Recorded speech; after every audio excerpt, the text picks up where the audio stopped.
മത്സര പരീക്ഷാർത്ഥികൾക്കായി ഞാൻ ചെയ്യുന്ന ഒരു സ്പെഷ്യൽ വീഡിയോ ആണിത്.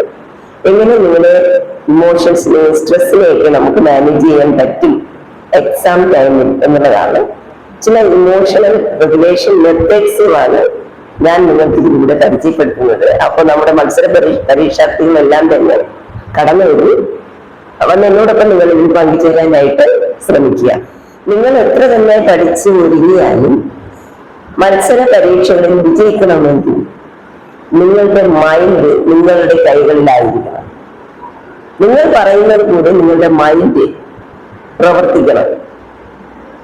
അപ്പോ നിങ്ങളുടെ ചിന്തയും ഇമോഷൻസും റെഗുലറൈസ് ചെയ്ത് കൊണ്ടുപോയാൽ മാത്രമേ നിങ്ങൾക്ക് നിങ്ങളുടെ മൈൻഡിനെ കൺട്രോളിൽ നിർത്തുവാനായിട്ട് സാധിക്കുകയുള്ളൂ. അപ്പോൾ മൈൻഡ് കൺട്രോളിനുള്ള ഒരു ടെക്നിക്സ് ആണ് ഞാൻ ഇന്ന് നിങ്ങൾക്ക് പരിചയപ്പെടുത്തുന്നത്. അപ്പോ മത്സര പരീക്ഷ വരുന്ന എല്ലാ കുട്ടികളും ഇവിടെ കടന്നു വരിക. നിങ്ങൾ എന്നോടൊപ്പം ഇതിൽ പങ്കുചേരുക. ബ്രീത്തിങ് എക്സർസൈസ് ആണ്, അതായത് ശ്വസന വ്യായാമം. നിങ്ങൾ പലരും പരിശീലിച്ചിട്ടുള്ളതാവാം ശ്വസന വ്യായാമം. എന്നാൽ ശ്വസന വ്യായാമം നിങ്ങൾ കൃത്യമായി ചെയ്താൽ നിങ്ങൾക്ക് വളരെയേറെ പ്രയോജനമുണ്ടാകും. നിങ്ങളെ മൈൻഡ് റിലാക്സ് ആവും. അതുപോലെ തന്നെ ശ്വാസോച്ഛ്വാസം ചെയ്യുമ്പോൾ ഒത്തിരി ഫ്രഷ് ആയിട്ടുള്ള ഓക്സിജൻ ഉള്ളിലോട്ട് പ്രവേശിക്കുന്നത് കാരണം ബ്ലഡ് സർക്കുലേഷൻ കൂടും. അങ്ങനെ നമ്മുടെ ബ്രെയിനിന്റെ ഫങ്ഷൻസ് എല്ലാം വളരെ നന്നായി ഭംഗിയായി പോകാനായിട്ട് അത് സഹായിക്കും. പലപ്പോഴും കുട്ടികൾ മത്സര പരീക്ഷകളിൽ പങ്കെടുക്കുന്ന കുട്ടികൾ സ്ട്രെസ് മാനേജ്മെന്റിൽ എന്ന് പറഞ്ഞിട്ടും ആങ്കർ മാനേജ്മെന്റിൽ എന്ന് പറഞ്ഞിട്ടും ആക്കെ നമ്മൾ എൻ്റെ അടുത്ത് വരുമ്പോൾ എനിക്ക് മനസ്സിലാകുന്നത് അവർക്ക് ഒന്നിനും ഒരു കോൺഫിഡൻസ് ഇല്ല. സിലബസ് മുഴുവൻ അവർ പഠിച്ച് മനഃപ്പാഠമാക്കിയാലും ഒരു റെസ്റ്റ് എടുക്കാൻ അവർക്ക് താല്പര്യമില്ല. എപ്പോഴും പഠിച്ചുകൊണ്ട് തന്നെ ഇരിക്കണം. അയ്യോ, എനിക്ക് പരീക്ഷയ്ക്ക് നന്നായിട്ട് പെർഫോം ചെയ്യാൻ പറ്റുമോ, ഞാൻ മറന്നുപോകുമോ, ഇങ്ങനെയുള്ള ആവശ്യമില്ലാത്ത ചിന്തകൾ ഇവര് വല്ലാണ്ട് വേട്ടയാടുന്നുണ്ട്. അപ്പോൾ നിങ്ങളുടെ മാനസിക സമ്മർദ്ദം കുറയ്ക്കുവാൻ, അതുപോലെ തന്നെ നന്നായിട്ട് ബെറ്റർ ആയിട്ട് നിങ്ങൾക്ക് പെർഫോം ചെയ്യുവാൻ, നല്ല ഉറക്കം ലഭിക്കുവാൻ, നിങ്ങളുടെ ഹെൽത്ത് നന്നായിട്ട് കൊണ്ടുപോകുവാൻ, ആവശ്യമില്ലാത്ത മാനസിക സമ്മർദ്ദം വന്നാൽ ഇമ്മ്യൂണിറ്റി പ്രശ്നങ്ങൾ വരും. അങ്ങനെ അടിക്കടിക്ക് രോഗങ്ങൾ വരുന്ന അവസ്ഥയിലോട്ട് പോകും. അപ്പൊ അതിലൊന്നിനോട്ടും പോകാതിരിക്കണമെങ്കിൽ നിങ്ങൾ കുറച്ച് സമയം നിങ്ങളെ ഒന്ന് ശ്രദ്ധിക്കുവാനായിട്ട് നിങ്ങൾ വേർതിരിക്കേണ്ടത് വളരെയേറെ അത്യാവശ്യമാണ്. കാരണം എന്താണെന്ന് പറഞ്ഞാല് നിങ്ങൾ നിങ്ങളെ ഒന്ന് ശ്രദ്ധിക്കണം. എന്താണ് നിങ്ങളുടെ ശരീരത്തിന്റെ അവസ്ഥ, എന്താണ് നിങ്ങളുടെ തോട്ട്, എന്താണ് നിങ്ങളുടെ ഇമോഷൻ എന്നുള്ളത് നിങ്ങളൊന്ന് ശ്രദ്ധിച്ചാൽ നിങ്ങൾക്ക് നിങ്ങളുടെ ബ്രെയിൻ സിസ്റ്റം സ്മാർട്ടായിട്ട് വർക്ക് ചെയ്യും. കൃത്യസമയത്ത് അത് ഹൃദയസ്ഥമാക്കി വെച്ചിരിക്കുന്ന കാര്യങ്ങൾ റിട്രൈവ് ചെയ്യുവാനും നിങ്ങൾക്ക് നന്നായിട്ട് പരീക്ഷ എഴുതുവാനും സാധിക്കും. പല കുട്ടികളും തെറാപ്പിക്ക് വേണ്ടി കടന്നു വരുമ്പോൾ ചില കാര്യങ്ങൾ ചെയ്യണം എന്ന് അവരോട് പറയുമ്പോൾ എനിക്ക് പഠിക്കാൻ തന്നെ സമയമില്ല, പിന്നെ എങ്ങനെയാ ഇതെന്ന് ചോദിക്കാറുണ്ട്.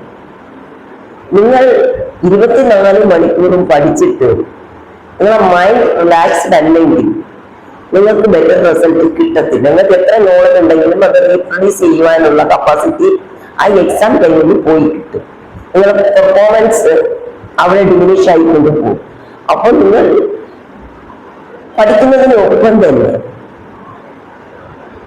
5 or 10 അല്ലെങ്കിൽ അരമണിക്കൂറോ ഒക്കെ ചില മെന്റൽ എക്സർസൈസിന് വേണ്ടിയിട്ട് നിങ്ങൾ ചിലവാക്കിയാൽ നിങ്ങൾക്ക് ബെറ്റർ റിസൾട്ട് ഉണ്ടാക്കുവാനായിട്ട് സാധിക്കും. അതിന് ഒന്നാമത്തത് ശ്വസന വ്യായാമമാണ്. ഈ ശ്വസന വ്യായാമം എങ്ങനെ ചെയ്യണമെന്നാണ് ഞാൻ നിങ്ങൾക്ക് പറഞ്ഞു തരുവാനായിട്ട് പോകുന്നത്. നിങ്ങൾ വളരെ സ്വസ്ഥമായിട്ട് ഒരിടത്ത് ഇരിക്കുക. കുട്ടികളായതുകൊണ്ട് നിങ്ങൾക്ക് തറയിൽ തന്നെ ഇരിക്കുവാനായിട്ട് സാധിക്കും. തറയിൽ ഇരുന്നതിന് ശേഷം നിങ്ങൾ നിങ്ങളെ തന്നെ ഒന്ന് ശ്രദ്ധിക്കുക. നിങ്ങളുടെ തല മുതൽ കാൽ വരെയുള്ള ഓരോ ഭാഗങ്ങളും കണ്ണടച്ചിരുന്ന് ഒന്ന് നോക്കി കാണുക. തുടർന്ന് take a deep breath, breathe out. Take a deep breath, breathe out.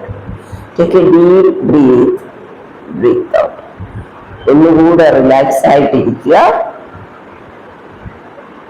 5 പ്രാവശ്യം വീണ്ടും നിങ്ങൾ ശ്വസന വ്യായാമം ചെയ്യുക. Take a deep breath, breath out. അതിനുശേഷം take a deep breath, hold, breath out. Take a deep breath 1 2 3 4 5. Hold 1 2 3 4 5. Breath out 1 2 3 4 5. ഇങ്ങനെ 5 പ്രാവശ്യം ചെയ്യുക. തുടർന്ന് ദിവസങ്ങൾ കഴിയുമ്പോൾ നിങ്ങൾക്ക് ഇതിന്റെ എണ്ണം കൂട്ടിക്കൊണ്ടുവരാം. അത് 5 എന്നുള്ളത് നിങ്ങൾ 10 പ്രാവശ്യത്തിലേക്ക് പോകണം. തുടർന്ന് നിങ്ങൾ കണ്ണുകൾ അടച്ച് വീണ്ടും നിങ്ങളുടെ മൈൻഡിനെയും ബോഡിയെയും നന്നായിട്ടൊന്ന് സസൂക്ഷ്മം നിങ്ങൾ നിരീക്ഷിക്കുക.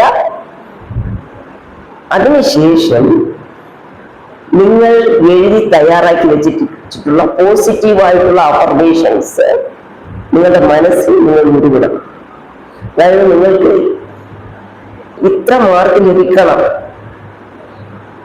എനിക്ക് നന്നായിട്ട് പരീക്ഷ എഴുതണം, ഇതൊക്കെ ലഭിച്ചു കഴിഞ്ഞതായിട്ട് പാസ്റ്റ് ടെൻസിൽ പറയണം.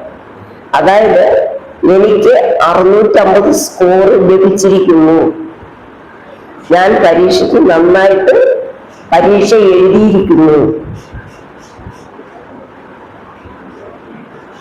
ഇങ്ങനെ നിങ്ങളെ നെഗറ്റീവായിട്ട് കൊണ്ടുപോകുന്ന സെന്റൻസുകളെ എല്ലാം നിങ്ങൾ പോസിറ്റീവായിട്ട് പാസ്റ്റ് ടെൻസിൽ എഴുതണം. എല്ലാം നടന്നു കഴിഞ്ഞതായിട്ട് നിങ്ങൾ എഴുതി അതിന് നിങ്ങൾ എന്ത് ചെയ്യണം? അഫർമേഷൻ, അതായത് നിങ്ങൾ ഏറ്റ് പറയണം. നിങ്ങളുടെ മനസ്സിൽ നിങ്ങൾ ഇങ്ങനെ ഏറ്റ് പറയണം.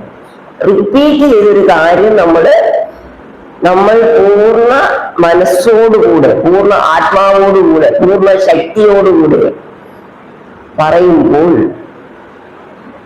അത് നമ്മുടെ ബ്രെയിനില് എഴുതപ്പെടും. അതായത് ബ്രെയിനിൽ പുതിയ ന്യൂറൽ കണക്ഷൻസ് രൂപപ്പെടും. നിങ്ങളുടെ പഴയ സംഗതികളൊക്കെ, നിങ്ങളെ പുറകോട്ട് വലിച്ചുകൊണ്ടിരുന്ന പഴയ സംഗതികളൊക്കെ ഡിലീറ്റായി. അപ്പൊ ഈ ബ്രീത്തിങ് എക്സർസൈസ് നിങ്ങളൊന്ന് ചെയ്തു നോക്കുക. നിങ്ങൾക്ക് ഈ ചാനൽ ഇഷ്ടമായാൽ ഇതൊന്ന് ലൈക്ക് ചെയ്യാം, നിങ്ങളുടെ വേണ്ടപ്പെട്ടവർക്കൊക്കെ ഷെയർ ചെയ്യാം. ഇത് അനേകർക്ക് പ്രയോജനം ചെയ്യട്ടെ. Thank you for watching this video.